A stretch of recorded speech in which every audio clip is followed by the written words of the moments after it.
যদি আমরা এই তাৎপর্য উপলব্ধি না করি তাহলে জিলহজ মাসের আমল, জিলহজ মাসের ইবাদত, কুরবানি, ঈদ, এগুলো কিছু উপলব্ধি করতে পারবো না। এই জন্য মৌলিক যে বিষয় এটা বুঝতে হবে। শিকড় যদি মজবুত হয় তাহলে ডালপালাগুলো কি হয় মজবুত হয়। শিকড় যদি মজবুত না হয় তাহলে আজকে ডাল কালকে ও ডাল, এক সময় গাছটাই থাকবে না, তাই না?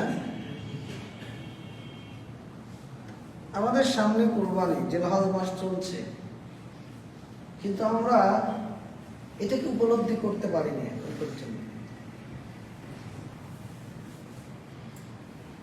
এই মাসটা হলো ত্যাগের মাস, এই মাসটা হলো হারাম মাস, সম্মানিত মাস।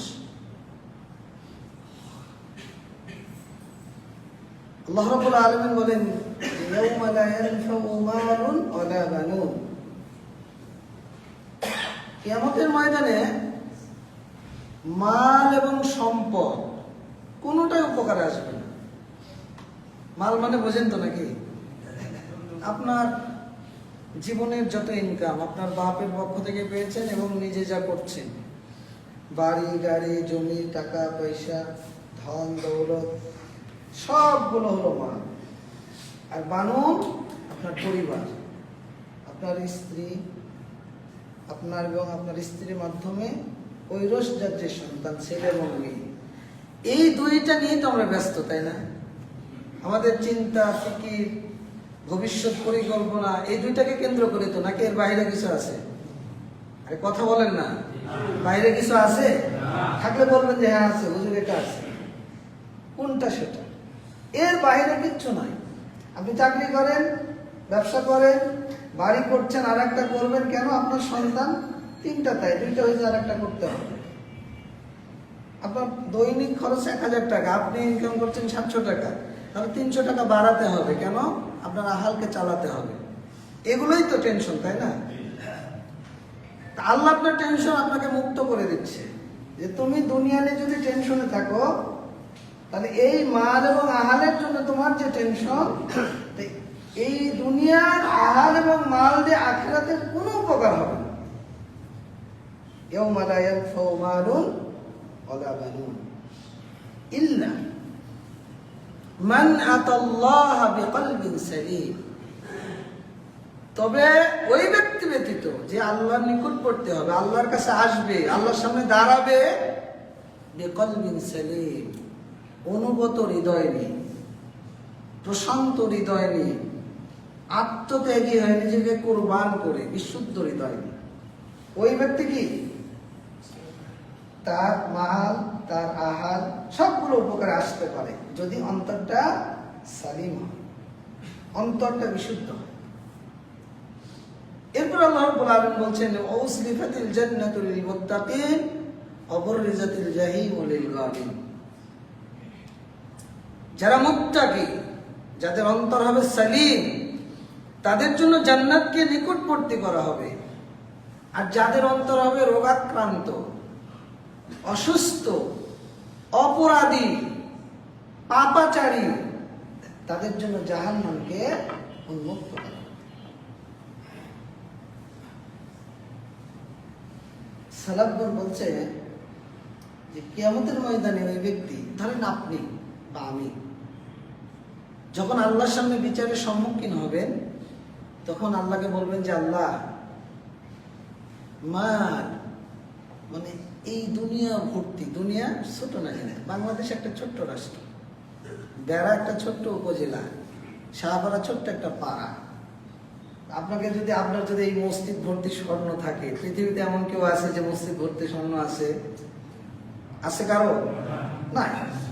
তো এই শাহপাড়ার এই মসজিদ মুসাহাব না। আল্লাহ বলছেন, এই আয়াতের ব্যাখ্যায় সালাফগণ বলতেছেন যে মানুষ যদি কিয়ামতের ময়দানে ওই ব্যক্তি আল্লাহকে বলতে চায়, আমি আব্দুল্লাহ যদি বলতে চাই, আল্লাহ এই দুনিয়া ভর্তি স্বর্ণ আমি সব তোমাকে দিয়ে দিচ্ছি, অন্তত আমাকে মুক্ত করে দাও। ওয়ালা বানুন, ওটা যেতে হবে না। এরপর আবার বলবে যে আল্লাহ, এই দুনিয়ার সকল মানুষকে আমি দিয়ে দিচ্ছি, এর বিনিময়ে আজকে আমাকে মুক্ত করে দাও। আল্লাহ বলছেন ইয়াউমা লা ইয়ানফাউ, সেই দিন কোনো উপকারে আসবে। এবার আপনি চিন্তা করেন যে আপনি যে দুনিয়ার জন্য লড়ছেন, এই দুনিয়াটা আপনার কতটা উপকার করবে, ওই সন্তান আপনার কতটা উপকার করবে। এই আয়াত এটাও প্রমাণ করে যে সন্তান যদি আপনার হয় তাহলে ওকে নেক তৈরি করতেই হবে। যদি নেক সন্তান না হয় আপনার উপকারে আসবে না। যদি সন্তান নেক তৈরি না হয়, ওই সন্তান আপনার দুনিয়াতে উপকারে আসবে না, আখিরাতেও আসবে না। এই আয়াতটাই হলো তার দলিল। ইল্লা, তবে যে ব্যক্তি বিকলবিন সালিম নিয়ে আল্লাহর সামনে দাঁড়াবে। তাহলে বিকলবিন সালিম মানে আই সালিমুন মিনাদ দানাস ওয়াশ শিরক। অন্তরটা, আপনার অন্তর, আপনার জীবনটা, আপনার এই যে দেহটা, মন প্রাণ জান, আপনার এই শরীরের মধ্যে যে যন্ত্রগুলো আছে সবগুলো, হাত মুখ বিশ্বাস অন্তর সবকিছু, মিনাদ দানাস, পাপাচার অনাচার অশ্লীলতা বেহাপনা নোংরামি পাপাচার সবগুলো থেকে নিজেকে মুক্ত করতে হবে, অশিরক এবং শিরক থেকে। যদি করতে পারেন তাহলে আপনার অন্তরটা হলো সালিম। আপনার অন্তর কি সালিম, বিশুদ্ধ হৃদয়। মুফাসসিরগণ এটাও বলছেন আই, অর্থাৎ ওই ব্যক্তি খুলুসিয়া, তার ঈমান, তার তাকওয়া সবকিছু হবে কার জন্য? আল্লাহর জন্য। তবে ঈমান কি জিনিস, ইখলাস কি জিনিস, ইবাদত কি জিনিস, এটা আপনি জানেন বা বুঝেন। আমল করেন আর না করেন সেটা পরের হিসাব। ইবনে আব্বাস রাদিয়াল্লাহু আনহুমা বলছেন আই বিশাহাদাতি আন লা ইলাহা ইল্লাল্লাহ, সাক্ষ্য প্রদান করা এই মর্মে যে আল্লাহ ছাড়া ইবাদতের হকদার কেউ নাই। লা ইলাহা ইল্লাল্লাহ, সবাই বলেন লা ইলাহা ইল্লাল্লাহ। তাহলে এর অর্থ কি? যে আল্লাহ ছাড়া সত্যিকার ইবাদতের হকদার কেউ, লা মা'বুদা বিহাক্কিন ইল্লাল্লাহ।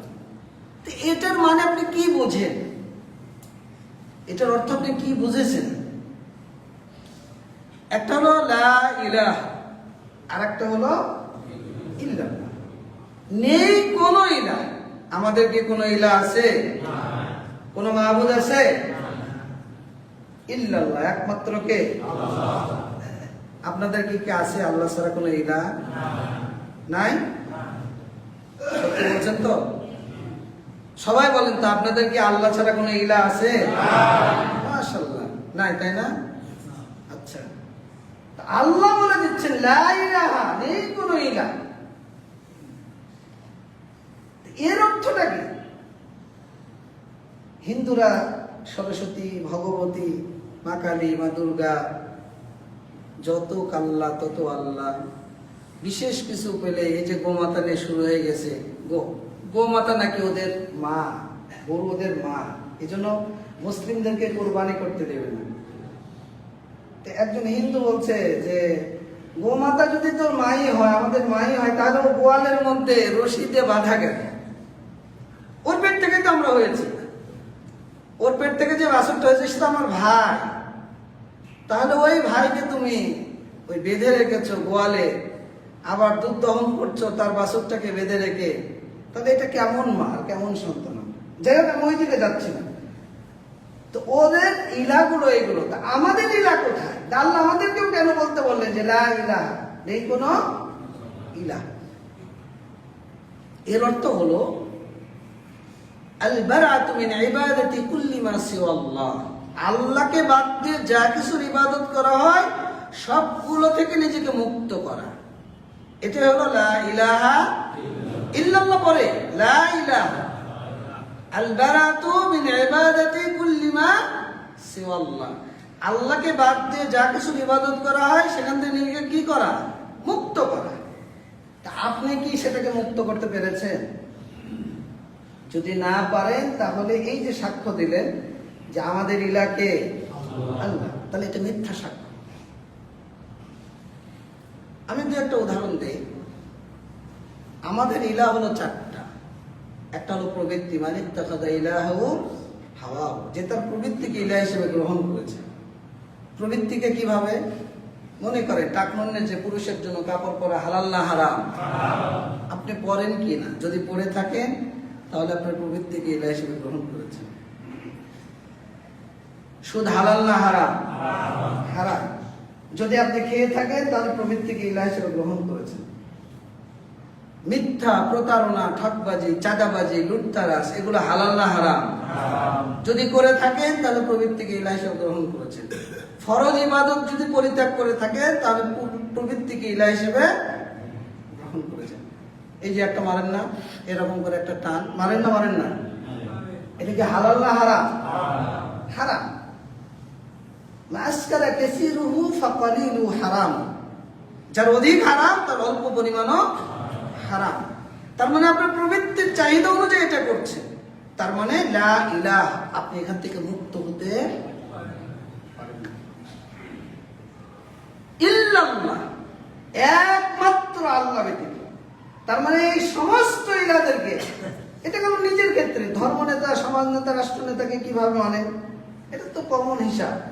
আপনার দলীয় নেতা বললে আজকে বেড়ার রাস্তাটা বন্ধ করতে হবে, ওই মার্কেটগুলো আগুন দিয়ে জ্বালিয়ে দিতে হবে, ওকে হত্যা করতে হবে। আপনি নেতার কথা শুনে ছুটলেন, কাউকে রক্তপাত করলেন, কারো রাস্তা বন্ধ করলেন, কারো ক্ষেত খামার নষ্ট করে দিলেন। তো এটা হালাল না হারাম? তার মানে আপনি আপনার ওই সমাজ নেতা, রাষ্ট্র নেতার কথা শুনে এটা করেছেন, আপনি তাকে রব হিসেবে গ্রহণ করেছেন। ইল্লাল্লাহ, আল্লাহ ব্যতীত। আল্লাহ ব্যতীত মানে ওয়া ইখলাসুল ইবাদাতি বিজামি আনওয়াইহা লিল্লাহ, ইবাদতের যত প্রকার প্রকরণ রয়েছে সবগুলোকে আল্লাহর জন্য একনিষ্ঠ করা, খালেস করা। ইবাদত কি সেটা আপনারা জানেন। আল্লাহ যা করতে বলেছে সেটাই ইবাদত, যা নিষেধ করেছে সেটা বর্জন করার নাম কি? ইবাদত। তাহলে লা ইলাহা ইল্লাল্লাহ এর অর্থ কি হলো? আমি যাদেরকে রব মানি সবগুলোকে কি এই যমুনা নদীতে কি করতে হবে? এটা পদ্মা না যমুনা? যমুনা ফেলে দিতে হবে। ইল্লাল্লাহ, একমাত্র কে?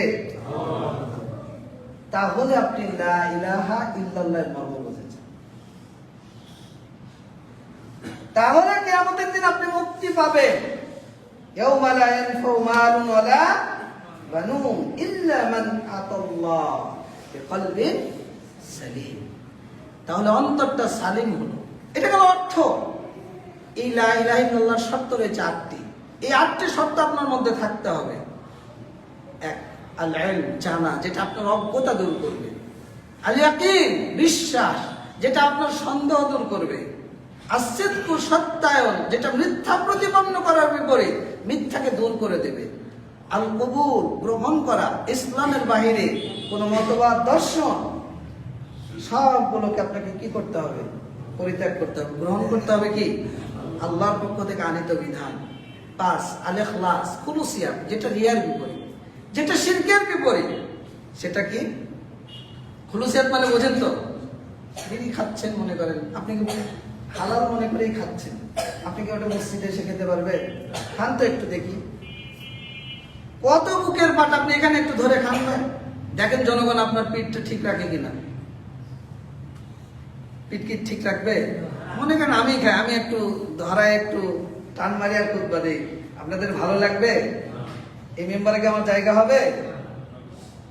ওই চৌধুরী মেডিকেলে একটা সিট বুক করতে হবে।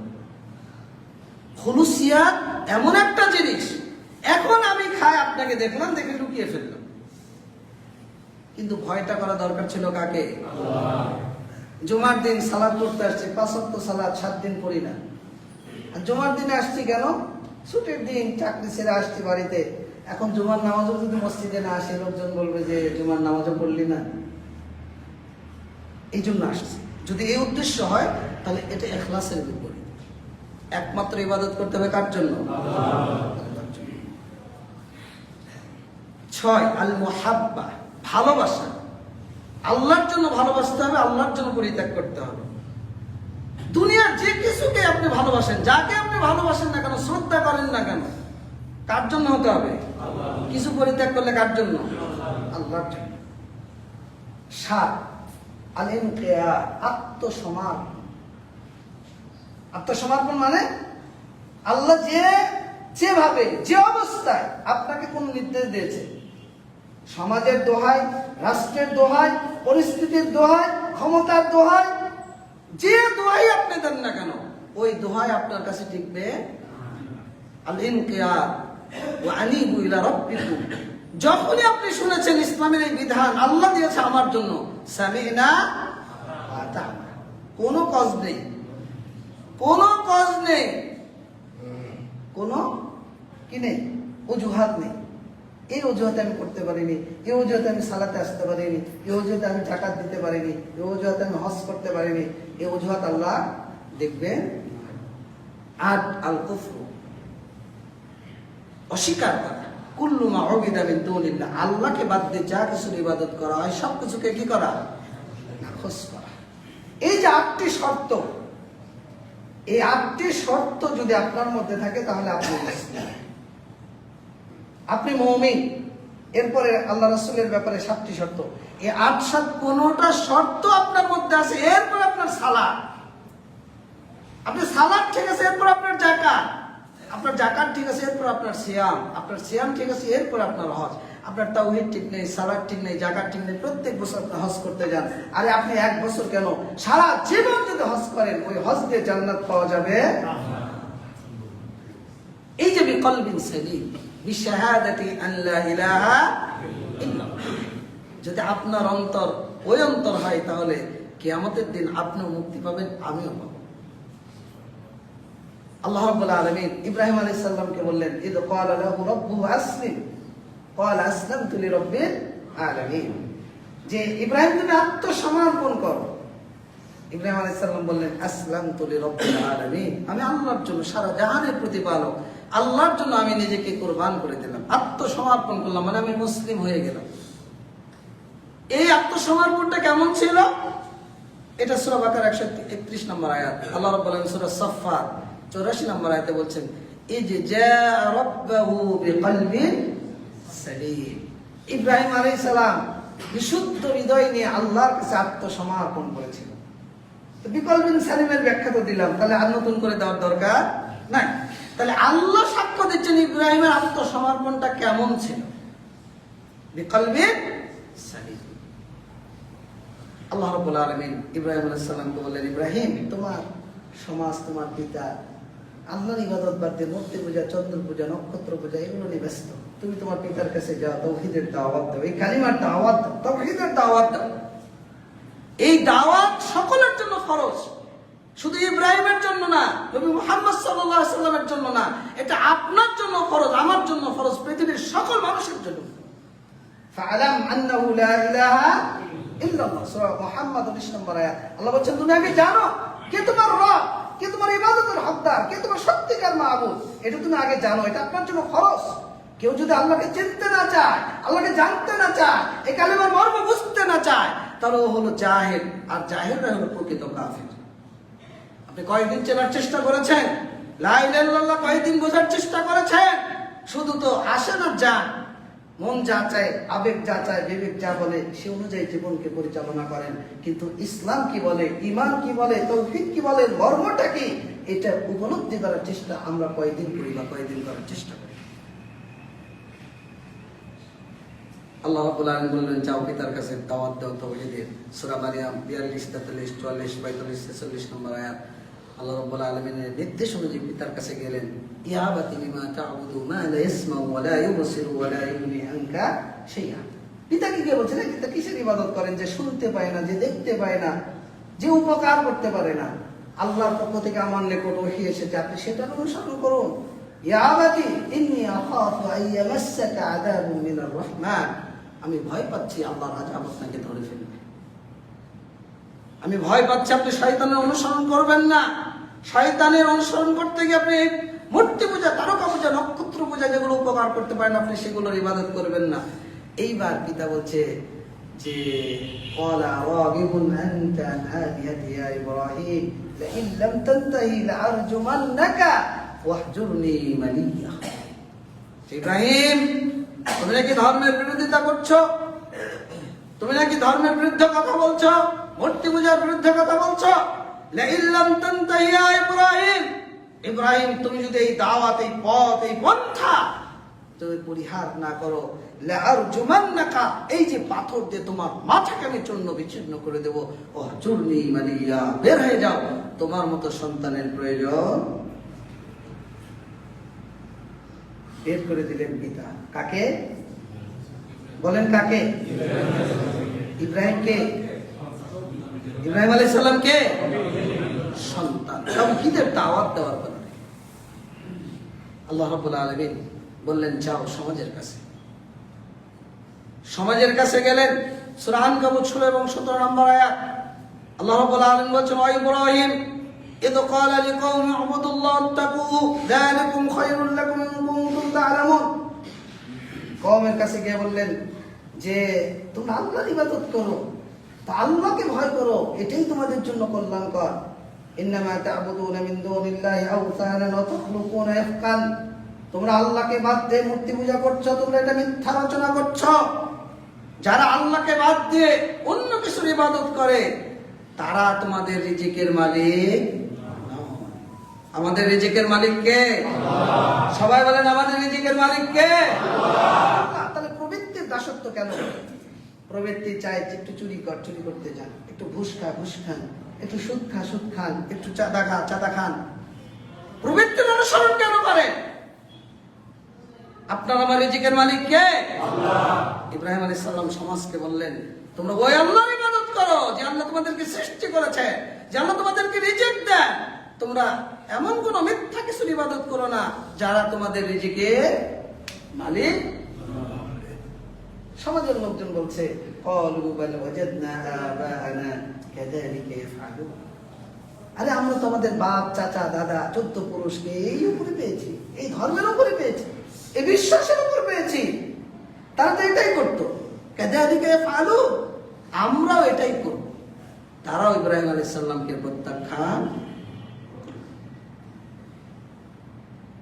আল্লাহ রাব্বুল আলামিন ইব্রাহিম আলাইহিস সালামকে বললেন চলে যাও রাষ্ট্রের কাছে, তোমার দাওয়াত নিয়ে। সমাজ প্রত্যাখ্যান করলো। ইব্রাহিম আলাইহিস সালাম চলে গেলেন রাষ্ট্রের কাছে। সূরা বাকারা 258 নম্বর আয়াত আল্লাহ রাব্বুল আলামিন সুন্দর বর্ণনা পেশ করছেন।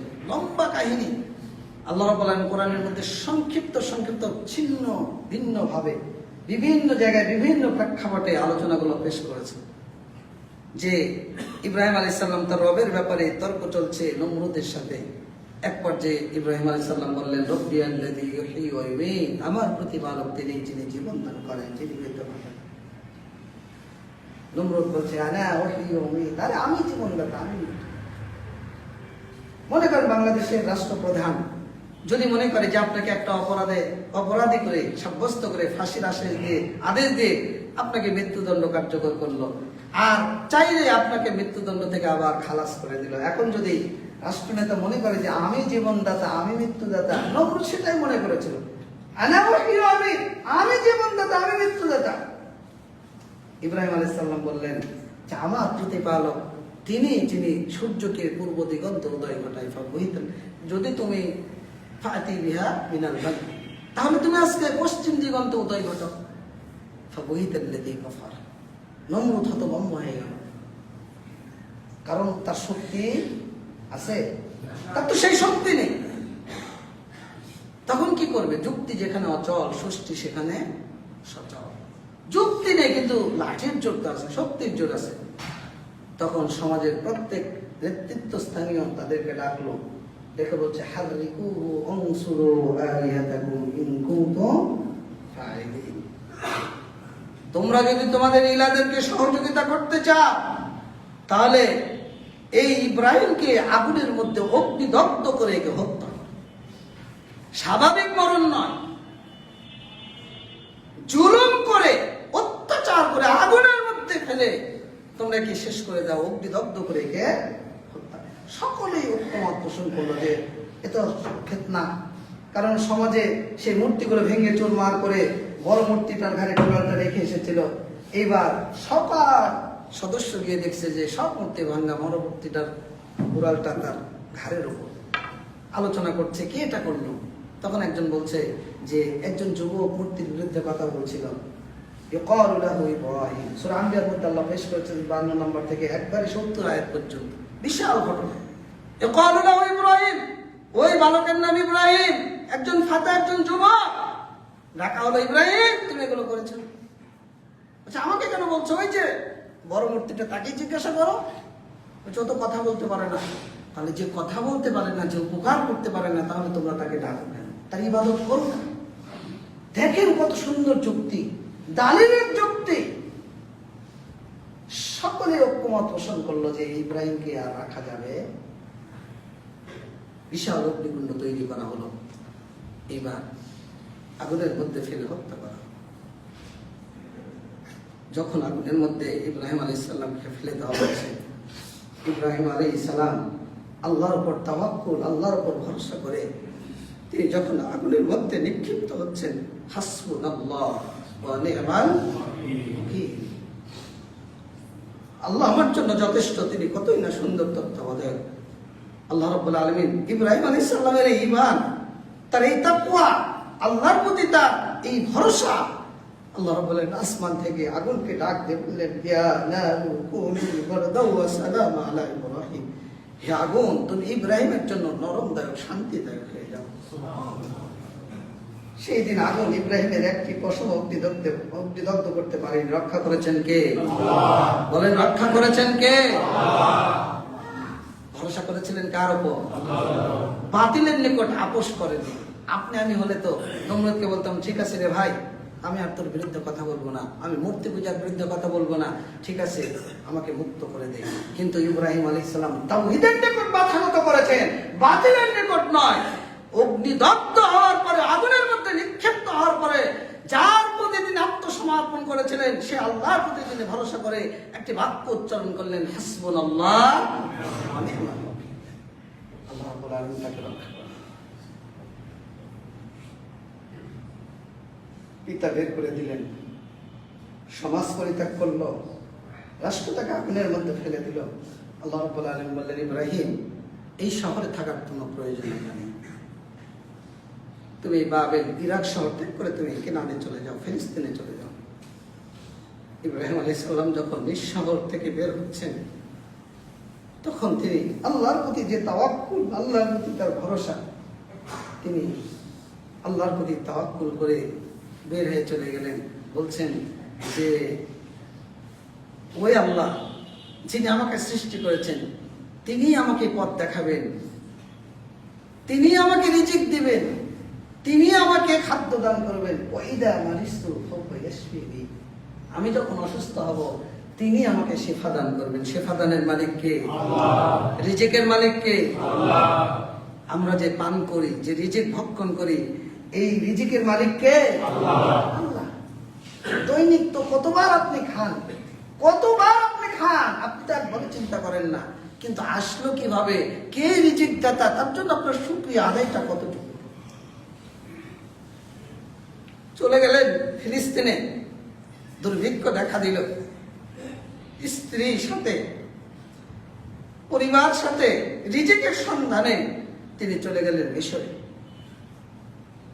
মিশরে গিয়ে সুন্দরী স্ত্রী মাসারা, মিশরের সম্রাট, জব্বারাতুন মিনাল জাবার, রাসূলুল্লাহ সাল্লাল্লাহু আলাইহি ওয়াসাল্লাম বলেছেন অত্যাচারী শাসক, মালিকুম মিনাল মুলুক, রাজাদিরাজ। এই মিশরের যারা রাষ্ট্রনেতা হয় তাদেরকে ফেরাউন বলা হয়। ফেরাউন কিন্তু কোনো ব্যক্তির নাম না, ফেরাউন হলো উপাধি। আমাদের দেশ যেমন প্রধানমন্ত্রী, এটা ব্যক্তির নাম না, এটা পদের নাম, যেহেতু মন্ত্রী পরিষদ শাসিত সরকার। তো ফেরাউন পদের নাম, কোনো ব্যক্তির নাম নয়। হাদিসের পরিভাষা হলো মালিকুম মিনাল মুলুক জাব্বারাতুন মিনাল জাবার, অত্যাচারী শাসকের কবলে পড়ে গেল। স্ত্রীকে গ্রেফতার করা হলো। মাসারা উপলব্ধি করলেন যে এই অত্যাচারী শাসক তার উপর জুলুম করতে প্রস্তুত হচ্ছে, তার প্রবৃত্তির চাহিদা সে পূরণ করবে। মা সারা দাঁড়িয়ে গেলেন, ওয়াতাওয়াদ্দা, ওযু করলেন, ওয়াতুসাল্লি, 2 রাকাত সালাত আদায় করলেন। 2 রাকাত সালাত আদায় করে আল্লাহকে ডেকে বলছেন, আল্লাহুম্মা ইন কুনতা তা'লামু আন্নী আমানতু বিকা ওয়া বিরাসূলিকা ওয়া আহসানতু ফারদি ইল্লা আলা সাওজি ফালা তুসাল্লিত আলাইয়াল কাফিরা। আল্লাহ, আল্লাহুম্মা, হে আল্লাহ, ইন কুনতা তা'লামু আন্নী আমানতু বিকা, তুমি যদি এটা অবগত হয়ে থাকো যে আমি তোমার প্রতি ঈমান এনেছি, তোমার রাসূল ইব্রাহিমের প্রতি ঈমান এনেছি, ওয়া আহসানতু ফারজি ইল্লা আলা সাওজি, আমি আমার সতীত্বের সর্বনাশ করিনি, তুমি যদি এটা অবগত হয়ে থাকো, ফালা তুসাল্লিত আলাইয়াল কাফিরা, তাহলে কাফিরকে তুমি আমার উপর বিজয়ী করবে। আল্লাহ রাব্বুল আলামিন দোয়া কবুল করলেন। সাথে সাথে তার সামনেই ফিরআউনকে লুলা ভেঙ্গতে পরিণত করে দিলেন, ছটফট করা শুরু করলেন। মা সারা দেখলেন যে যদি নিহত হয়, মারা যায়, তাহলে আমাদের বাঁচার কোনো পথ নেই, রাজাকে মেরে ফেলবে আর রাজ্যের মানুষ তাদেরকে ছেড়ে দেবে। আল্লাহর কাছে দোয়া করলেন যে আল্লাহ তুমি তাকে সুস্থ করে দাও। আল্লাহ তাকে সুস্থ করে দিলেন। আবার আক্রমণ করার চেষ্টা করলো, মা সারা আবার দোয়া করলেন, আল্লাহ তাকে আবার পূর্বের অবস্থায় ফিরিয়ে দিলেন। যালিকা মিরারান, কয়েকবার এরকম ঘটনা ঘটার পর ফিরআউন দেখলো, এই অত্যাচারী শাসক দেখলো যে এই মহিলাকে স্পর্শ করা যাবে, তাকে তো মুক্ত করে দিলই, তার জন্য একজন দাসী উপহার দিল। সেটার নাম কি জানেন? মা হাজেরা। আজারা, হাদিসের পরিভাষা হলো আজারা, এটা হিব্রু ভাষা, আমরা বলি হাজেরা। এইবার ইব্রাহিম আলাইহিস সালামকে এসে বলছেন যে আশআরতা, আপনি কি লক্ষ্য করেননি আল্লাহ রাব্বুল আলামিন কাফেরকে কিভাবে লাঞ্ছিত করলেন, অপমানিত করলেন, আর আমাদের জন্য, আপনার জন্য একজন খেদমতের জন্য দাসী উপহার দিয়ে। ইব্রাহিম আলাইহিস সালাম এইবার মিশর থেকে আবার ব্যাক করলেন কেনানের দিকে। বৃদ্ধ মানুষ, আল্লাহ রাব্বুল আলামিন ইব্রাহিম আলাইহিস সালাম বললেন, ইব্রাহিম তুমি খাতনা করো। বৃদ্ধ মানুষ, ইব্রাহিম আলাইহিস সালাম খাতনা করলেন। وإذ ابتلى إبراهيم ربه بكلمات فأتمهن قال إني جاعلك للناس إماما। এই আয়াতের ব্যাখ্যা কি? আল্লাহ রাব্বুল আলামিন ইব্রাহিমকে পরীক্ষা করেছিলেন, ফাতাম্মাহুন্না, ইব্রাহিম আলাইহিস সালাম প্রত্যেকটা পরীক্ষায় কৃতকার্য হয়েছিলেন। আল্লাহ রাব্বুল আলামিন বললেন, ইন্নী জাইলুকা লিন-নাসি ইমামা, ইব্রাহিম আমি তোমাকে মানুষের জন্য নেতা নিযুক্ত করলাম। সেই পরীক্ষাগুলো কি ছিল? এই যে মুখের মধ্যে গড়গড়া, ইস্তেঞ্জা, নাক ঝাড়া, নাক পরিষ্কার করা, এই যে গোঁফ কাটা। আর এখনকার মুসলমানের বাচ্চা লজ্জা হয় না, আপনি দাড়িটাকে কেটে ফেলেন আর গোঁফটাকে এত বড় বড় করে এরকম করে আপনি গোঁফটাকে ভাঁজ করার চেষ্টা করেন। এটা ইব্রাহিমের সুন্নাত, এটা মুসলমানের আদর্শ, এটা মুসলিমের বৈশিষ্ট্য। সে মোচকে ছোট করবে আর দাড়িকে, আল্লাহ বলছেন তুমি দাড়িকে ছেড়ে দাও। এই যে খাতনা করা, নাভির নিচের লোম পরিষ্কার করা, বগলের লোম তোলা, আপনারা অনেকে হয়তো বা কাটেন, এটা তোলার নির্দেশ, এটা কাটার নির্দেশ না, এটা সেক্সুয়াল ব্যাপার। একটু গবেষণা করবেন, আপনারা শিক্ষিত মানুষ, অনেক কিছু জড়িত এগুলোর সাথে, নারী এবং পুরুষ উভয়ে। এটা তোলার নির্দেশ এসছে, এটা কাটার নাই। আর আমরা সেলুনে গিয়ে তো মনে করেন একবারে মারে দিই। ইসলাম বুঝতে হবে, ইসলাম কেন আপনাকে নির্দেশ দিয়েছে। ইব্রাহিম আলাইহিস সালামকে আল্লাহ বললেন খাতনা করো, খাতনা করলেন। এটা হলো সূরা বাকারার 124 নম্বর আয়াত। এই তাওহীদের দাওয়াত ধারণ করবে কি? ইব্রাহিম আলাইহিস সালাম তো বুড়া মানুষ, বৃদ্ধ হয়ে চলছেন। আল্লাহকে বললেন রব্বি হাবলি মিনাস সালিহিন, আল্লাহ তুমি আমাকে একটা নেক সন্তান দাও। সাধারণ সন্তান নয়, নেক সন্তান। আল্লাহ রাব্বুল আলামিন বললেন ফাবাশশারনাহু বিগুলামিন হালিম, ইব্রাহিম আমি তোমাকে একজন ধৈর্যশীল সুসন্তানের সুসংবাদ প্রদান করলাম। সন্তান প্রসব করলো ওই হারামের নিকটে। হাদিসের পরিভাষা ইনদাল বাইত, ঘরের নিকটে হাজেরার পেটে আসলো ইসমাইল, বাচ্চা প্রসব হলো, একদম নবজাতক বাচ্চা।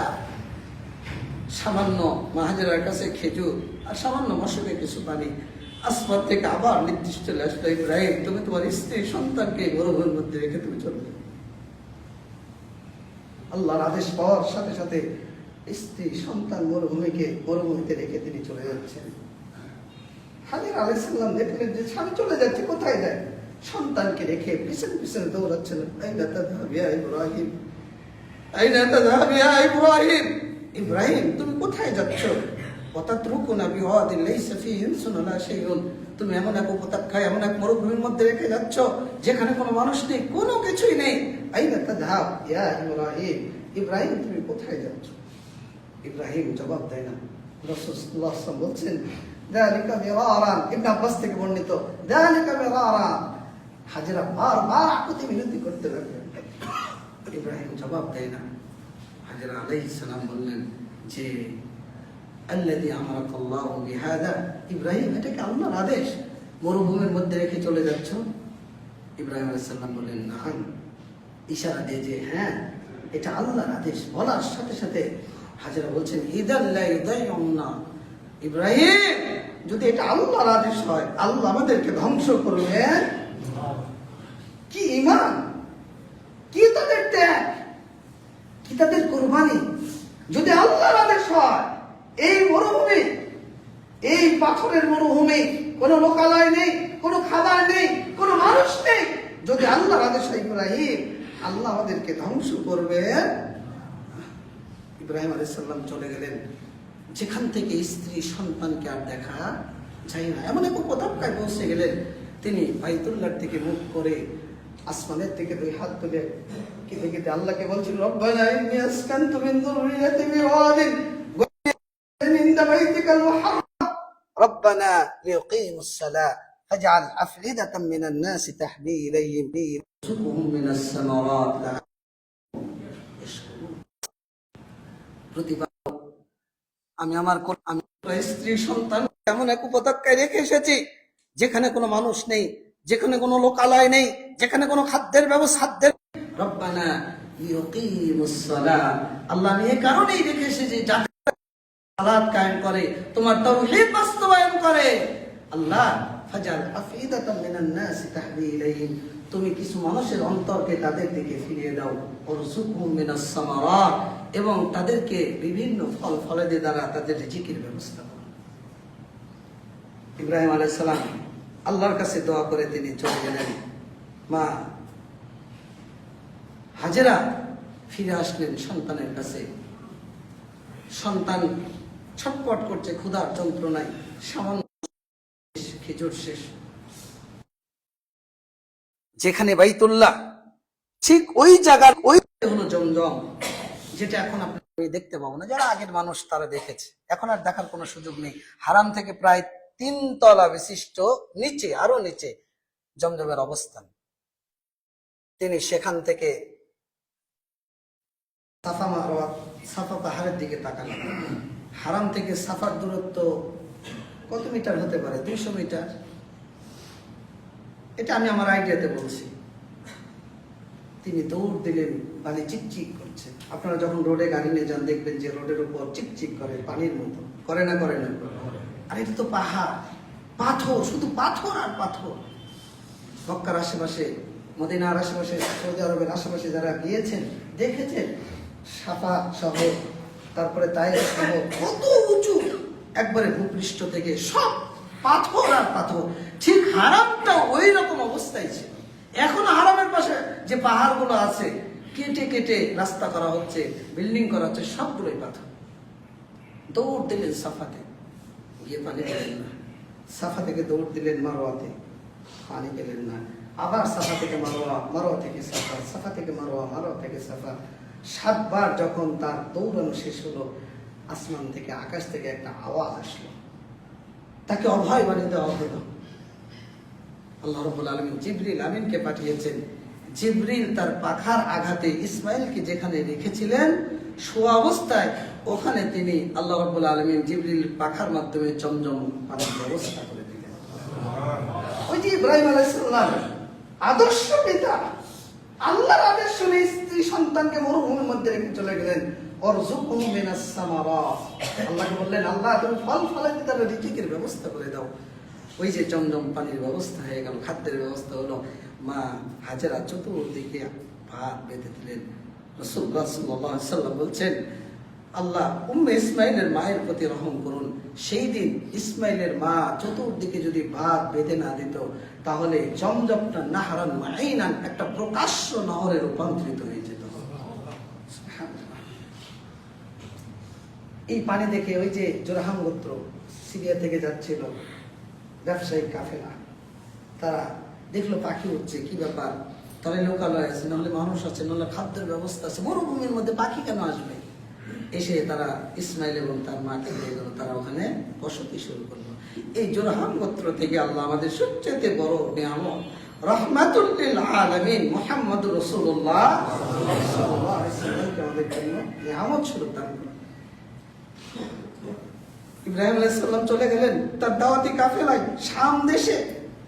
এরপরে তিনি ফিরে আসলেন, সন্তান যখন চলার মতো বয়স হলো, ফালাম্মা বালাগা মা'আস সায়া, যখন চলার মতো বয়স উপযুক্ত হলো 11, 12, 13 বছর, ফালাম্মা বালাগা মা'আস সায়া ক্বালা ইয়া বুনাইয়া ইন্নী আরা ফিল মানাম আন্নী আযবাহুকা ফানজুর মাযা তারা।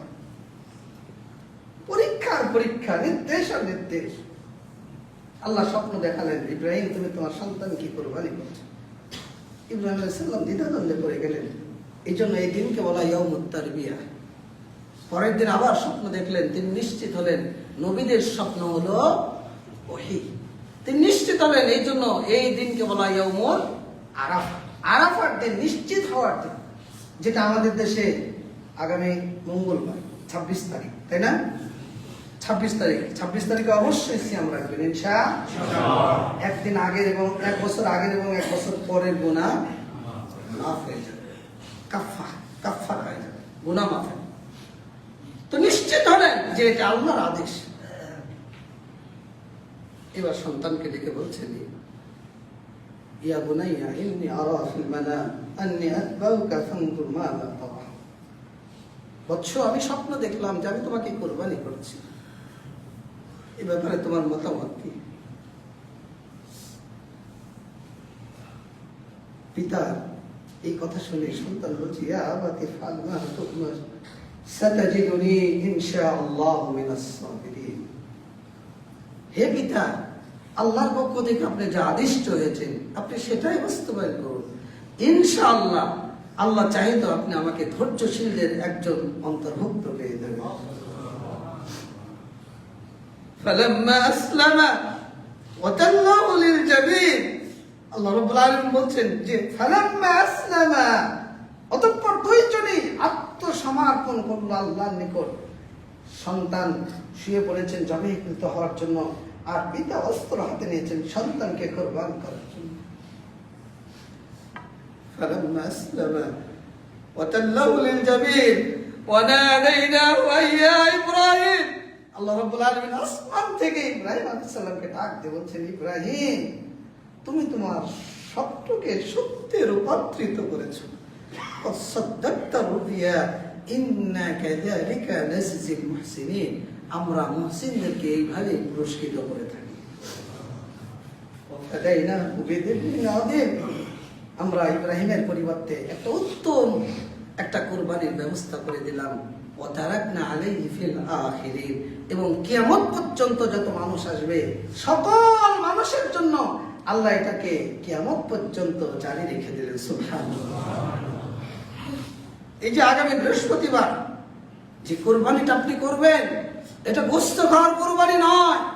গোশত খাওয়াটা আল্লাহর অনুগ্রহ, আপনাকে আল্লাহ এই অনুমতিটা দিয়েছেন। এটা রক্ত প্রবাহিত কুরবানি নয়, এই অনুগ্রহ আল্লাহ আপনাকে দিয়েছে। লা ইয়ানালুল্লাহু লুহুমুহা ওয়ালা দিমাউহা ওয়ালাকিন ইয়ানালুহু তাকওয়া মিনকুম। আল্লাহ বলেন, আল্লাহ তোমাদের গোশতও নেবে না, আল্লাহ তোমাদের রক্তও নেবে না, ওয়ালাকিন ইয়ানালুহু তাকওয়া মিনকুম। আল্লাহ তোমাদের তাকওয়া নেবে, আল্লাহ তোমাদের পরহেজগারিতা নেবে। কার কতটুকু অন্তরকে স্বাধীন করতে পেরেছেন, কার অন্তর কতটুকু বিশুদ্ধ করতে পেরেছেন, এই বিশুদ্ধতার পরিচয় হলো আপনার এই কুরবানি। গোশত খাওয়া নয়, রক্ত প্রবাহিত করা। আপনি আপনার সন্তানকে নিয়ে কয়দিন চিন্তা করেছেন? আপনি আপনার সন্তানকে নিয়ে কয়দিন কি চিন্তা করেছেন বলেন? নবী রাসূলগণ তাদের সন্তানকে আল্লাহর জন্য হিবা করে দিয়েছে। ইব্রাহিম আলাইহিস সালাম, ইয়াকুব আলাইহিস সালাম, নবী রাসূলদের সন্তানদের দিকে তাকান। লোকমান হাকিম তার সন্তানকে কি উপদেশ দিচ্ছিলেন, আল্লাহ রাব্বুল আলামিন সূরা বাকারার 158 নম্বর আয়াত, 127-28 নম্বর আয়াত উল্লেখ করেছেন। পরবর্তী আয়াতগুলোতে আল্লাহ উল্লেখ করেছেন কি দেখেন, আল্লাহ রাব্বুল আলামিন বলছেন যে ওয়াইদ আরফা ইব্রাহিমুল কাওয়াইদা মিনাল বাইত ওয়া ইসমাঈল রব্বানা তাকাব্বাল মিন্না ইন্নাকা আনতাস সামিউল আলিম রব্বানা ওয়াজআলনা মুসলিমাইন লাকা ওয়া মিন যুররিয়্যাতিনা উম্মাতান মুসলিমাতান লাক ربنا وأرنا مناسكنا وتب علينا إنك أنت التواب الرحيم ربنا وابعث فيهم رسولا منهم يتلو عليهم آياتك ويعلمهم الكتاب والحكمة ويزكيهم إنك أنت العزيز الحكيم এরপর আল্লাহ রাব্বুল আলামিন পরের আয়াতে 132 নম্বর আয়াত বলছেন ওয়াসা বিহা ইব্রাহিম বানিহি ওয়া ইয়াকুব ইয়া বানিয়া ইন্নাল্লাহা আস্তাফা লাকুমুদ-দীন। ইব্রাহিম আলাইহিস সালাম, ইয়াকুব আলাইহিস সালাম তার সন্তানদেরকে ডেকে বলছেন যে হে বৎসরা, হে সন্তান, আল্লাহ তোমাদের জন্য দ্বীনকে নির্ধারণ করেছেন, ফালা তামুতুন্না ইল্লা ওয়া আনতুম মুসলিমুন। আর তোমরা মুসলিম না হয়ে, অনুগত না হয়ে সালিম অন্তর, বিকলবিন সালিম, এই অন্তরকে বিশুদ্ধ না করে তোমরা মৃত্যুবরণ। আল্লাহ রাব্বুল আলামিন বলছেন ইদ হাদারা ইয়াকুবুল মাউত, যখন ইয়াকুব আলাইহিস সালামের মৃত্যু চলে আসলো, নিকটবর্তী হলো, ইদ ক্বালা লিবানিহি মা তা'বুদুনা মিন বা'দি, সন্তানদেরকে বলছেন আমার পরে তোমরা কার ইবাদত করবে? ক্বালু না'বুদু ইলাহাকা ওয়া ইলাহা আবাইকা ইব্রাহিম ওয়া ইসমাঈল ওয়া ইসহাকা ইলাহান ওয়াহিদা। তখন তারা বলছে আপনার ইলাহ, আপনার পিতা ইব্রাহিমের ইলাহ, ইসমাইলের ইলাহ, ইসহাকের ইলাহ, সেই আল্লাহর ইবাদত আমরা। সন্তানদেরকে দ্বীন শেখাচ্ছেন, সন্তানদেরকে রব শেখাচ্ছেন, সন্তানদেরকে ইলাহ শেখাচ্ছেন। আপনি আপনার সন্তানকে কি শিখিয়েছেন? আপনি আপনার সন্তানকে কি শিখিয়েছেন? ওই ঈমান মুহাজিরার ওই ঈমান আপনার স্ত্রীর মধ্যে রয়েছে কিনা? ওই ইসমাইলের ওই ঈমান আপনার সন্তানের মধ্যে রয়েছে কিনা? ওই ইব্রাহিমের ওই ঈমান আপনার মধ্যে রয়েছে কিনা? একবারও চিন্তা করেছেন? ওই আত্মসমর্পণ, ওই আত্মত্যাগ, ওই কুরবানকৃত মানসিকতা, চিত্ত চেতনা আপনার মধ্যে আপনি তৈরি করতে পেরেছেন কিনা? আমার সারা যে ঈমান, ওই যে লোলুপ দৃষ্টি করেছিল, তিনি আল্লাহর কাছে আশ্রয় ছিলেন। এখনো এই যুগে কোন ঈমানদার মহিলা তার সতীত্ব রক্ষা করার জন্য যদি ওই ঈমান নিয়ে, ওই তাকওয়া নিয়ে আল্লাহর প্রতি ভরসা করে আল্লাহকে ডাকে, এখনো আল্লাহ রয়েছে যে আল্লাহ ইব্রাহিমকে রক্ষা করেছিলেন, এখনো রব রয়েছে যে রব মা সারাকে রক্ষা করেছিলেন। এই যে বাংলাদেশের ধর্ষণ কাণ্ড, আসিয়া, রাফিয়া, এরপরে রামিসা, এই যে ঘটনাগুলো ঘটছে, আমরা বাংলাদেশ সরকারকে বলতে চাই যে দৃষ্টান্তমূলক শাস্তি প্রদানের ব্যবস্থা করেন। হাই হতাশ করছেন, এ করেন সে করেন, কিন্তু আপনার মধ্যেই তো নাই ওই চেতনা। এই ধর্ষণগুলো কেন হচ্ছে? প্রতিত নিয়ত আজকে আসছে, সামনে চলে আসছে, রাফিয়া সামনে চলে আসছে, রামিস সামনে চলে আসছে, কিন্তু প্রত্যেকটা বাড়িতে বাড়িতে তো ধর্ষণের কারবার চলছে। আপনার অগোচরে, আপনার দৃষ্টিগোচরের বাহিরে প্রত্যেকটা 3 স্টার, 4 স্টার, 5 স্টার হোটেলে প্রতিনিয়ত ডিনার কারখানা চলছে। কই রাজনীতিবিদ, আপনাদের মুখে ভানা ওঠে না কেন? সুশীলগিরি করেন ও সুশীল সমাজের মানুষরা, আপনাদের মুখে ভানা ওঠে না কেন? দৈনন্দিন লাখো লাখো নারী তারা ইচ্ছাকৃতভাবে তারা কি করছে? এগুলো কাজের সাথে জড়িয়ে পড়ছে। ওই কথা উঠছে না তো? ধর্ষণ কয় প্রকার? ধর্ষণ 3 প্রকার হয়। একটা হলো ডেট ধর্ষণ, একটা হলো সম্মতির ধর্ষণ, আর একটা হলো জোরপূর্বক ধর্ষণ। ডেট ধর্ষণ মানে কি জানেন? আপনার ছেলে আপনার মেয়ে বান্ধবীকে ফোন দেয় যে আসো 31st নাইটের নামে, 14ই ফেব্রুয়ারি ভালোবাসার নামে চলে যাবে চরের মধ্যে, চলে যাবে অমুক জায়গায়, কিন্তু আপনি তো কোনোদিন চিন্তা করেন না আপনার সন্তান কোথায় যায়। এটা হলো ডেট ধর্ষণ। সম্মতির ধর্ষণ যেগুলো 5 স্টার হোটেলে চলে, 3 স্টার হোটেলে চলে, 4 স্টার হোটেল চলে, এগুলো হোটেল কি দিয়ে চলে আমরা জানি না? মদ, নেশা, নারী, এই 3টা ছাড়া কোনো বাংলাদেশের গোটা পৃথিবীর কোনো 3 স্টার, 4 স্টার, 5 স্টার হোটেল চলতে পারে? অসম্ভব। আপনি খোঁজ নেন, দেখেন বাস্তবতা। আর জোরপূর্বক ধর্ষণ যেটা ঘটে যাচ্ছে সন্তানদের। কেন ঘটছে?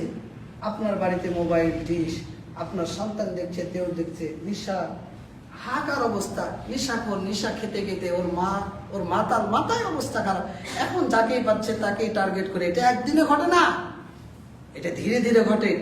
টার্গেটে আপনার সন্তানকে সে টার্গেট করছে। টার্গেট করতে করতে যখন সুযোগ হয়ে যায় তখন ঘটনা ঘটায়, আর যখন রক্ষা করতে পারে না তখন জবাই করে দেয়। আপনাকেও সচেতন হতে হবে। বলছিলাম যে ইব্রাহিম আলাইহিস সালাম সন্তানকে কোরবানি করছেন কার জন্য? আর আপনি সন্তানকে কোরবানি করছেন কার জন্য? দুনিয়ার জন্য। আপনার সন্তানের বাড়ি লাগবে, গাড়ি লাগবে, জমি লাগবে, টাকা লাগবে, আপনি সন্তানকে ছেড়ে দিয়েছেন। কিন্তু কোনোদিন সন্তানকে দিন শিখাননি, কোনোদিন সন্তানকে ইসলাম শিখাননি, আল্লাহকে চেনাননি। অথচ দেখেন সূরা বাকারা পড়ুন, 131, 32, 33, 34 নম্বর আয়াতগুলো পড়ুন। নবী রাসূলগণ সন্তানদেরকে দুনিয়া শিখাননি, মরার আগ পর্যন্ত তারা সন্তানকে শিখিয়েছেন যে আমি মরার পর তুমি আমার সন্তান ইবাদত করবে কার? বলেন ইবাদত করবে কার? আপনি নিজেকে প্রশ্ন করেন তো, আপনার বয়স 40, 50, 60, 70 বছর, বুড়া হয়ে গেছেন। এই বুড়া বয়সেও কোনোদিন সন্তানকে ডেকে বলেছেন কিনা যে বাপ তোমার রবকে, তোমার রবের আদেশ মানো, দিন পালন করো, এই করো, সে করো? আপনি একবার নিজেকে একটু চিন্তা করতে পারেন নিজেকে। সন্তান আল্লাহর পক্ষ থেকে আল্লাহ হেফাজত করলেন। আল্লাহ আদেশ করলেন ইব্রাহিম তুমি আমার জন্য একটা ঘর নির্মাণ করো। এবার সন্তানকে বলছে, সন্তান আমার আল্লাহ আদেশ করেছে তার জন্য একটা ঘর নির্মাণ করতে, এবং এটাও আদেশ করেছে তুমি যেন আমাকে সহযোগিতা। পৃথিবীর প্রথম রাজমিস্ত্রি হলেন ইব্রাহিম আলাইহিস সালাম, আর প্রথম শ্রমিক হলেন ইসমাইল আলাইহিস সালাম। বাপ পাথরের উপর দাঁড়িয়ে প্রাচীর দেওয়া শুরু করলো, সন্তান পাথরগুলো আগায় দেওয়া শুরু করলো। ওই যে মাকামে ইব্রাহিম, আপনি কি একবার ওই মাকামে ইব্রাহিমের পিছনে সালাত যখন পড়েছেন ওই চিন্তাকে একবার আপনার মধ্যে এসেছে যে এই পাথরের উপর দাঁড়িয়ে ইব্রাহিম আলাইহিস সালাম এই ঘরটা নির্মাণ করেছেন? কেন সালাত পড়তে হয় ওখানে? এটা কি এমনি যে আপনি 7 তাওয়াফ দিয়ে আপনি মাকামে ইব্রাহিমের পিছনে গিয়ে সালাত পড়বেন? ওটা কি এমনি? এমনি না।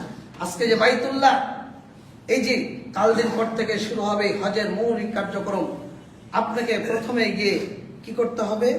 তাওয়াফ করতে হবে, এরপরে সাফা মারওয়া সাই করতে হবে, এরপরে কি করতে হবে?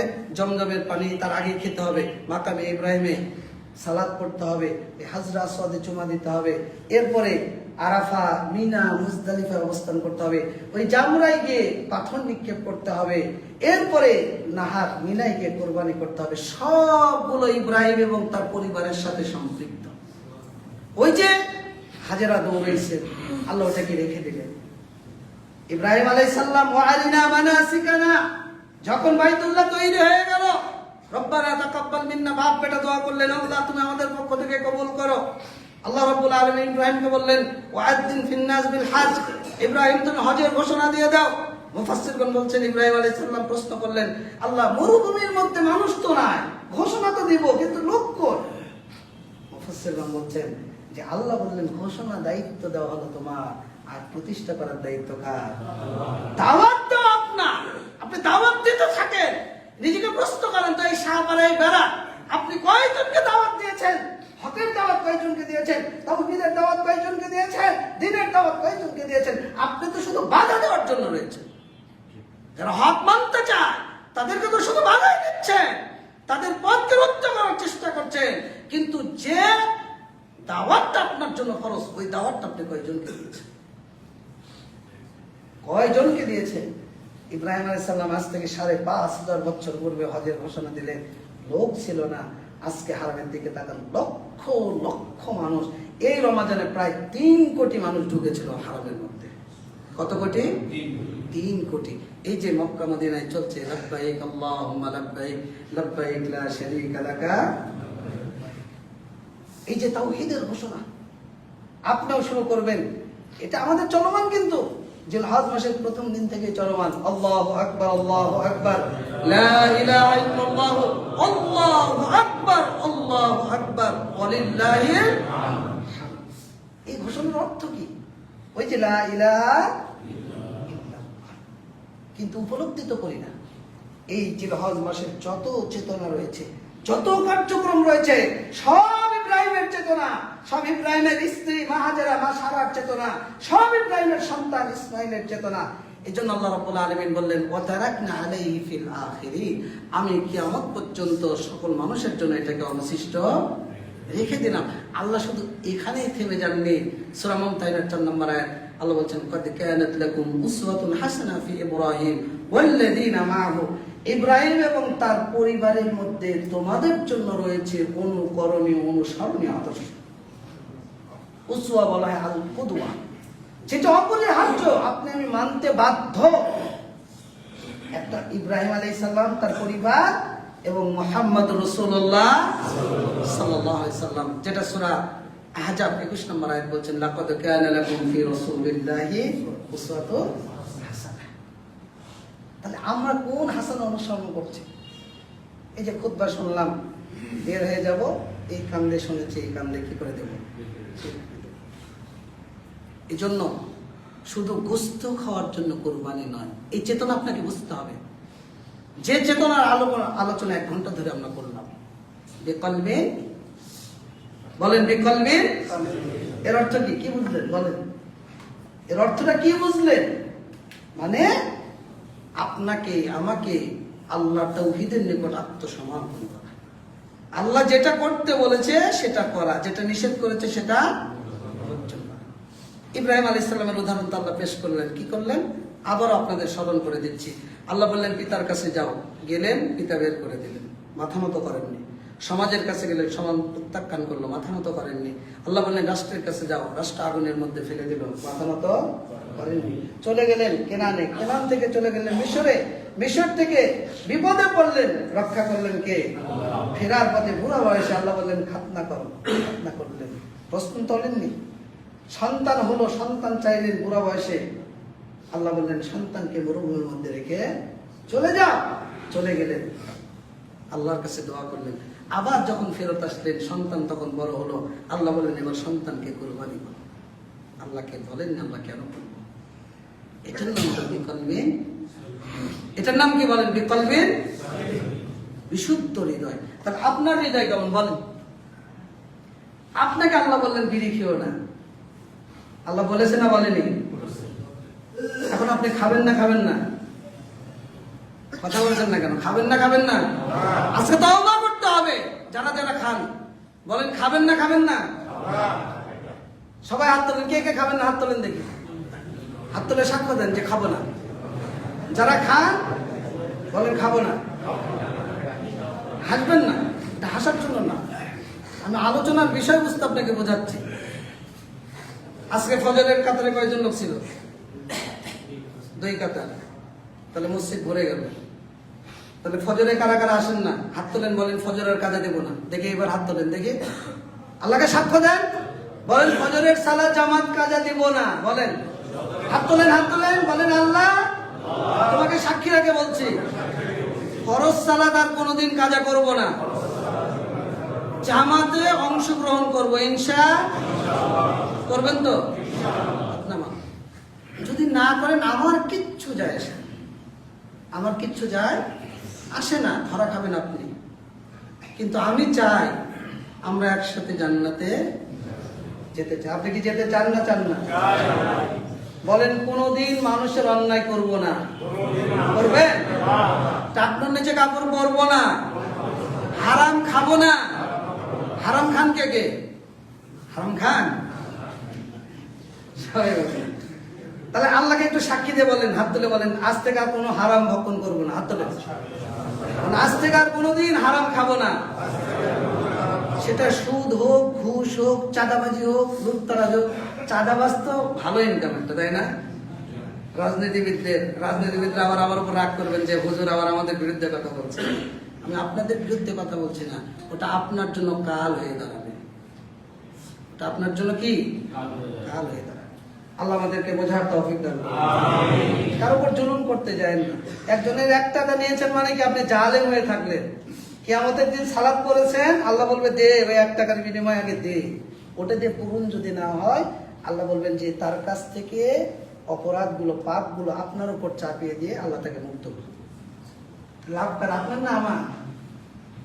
আপনি আমার উপর জুলুম করলেন, লাভ কি আপনার হলো না আমার হলো? আমার হলো, আপনার না। অর্থাৎ মানুষের উপর জুলুম করতে যায় না। আল্লাহ রাব্বুল আলামিন আমাদেরকে সঠিক বুঝ দান করুন।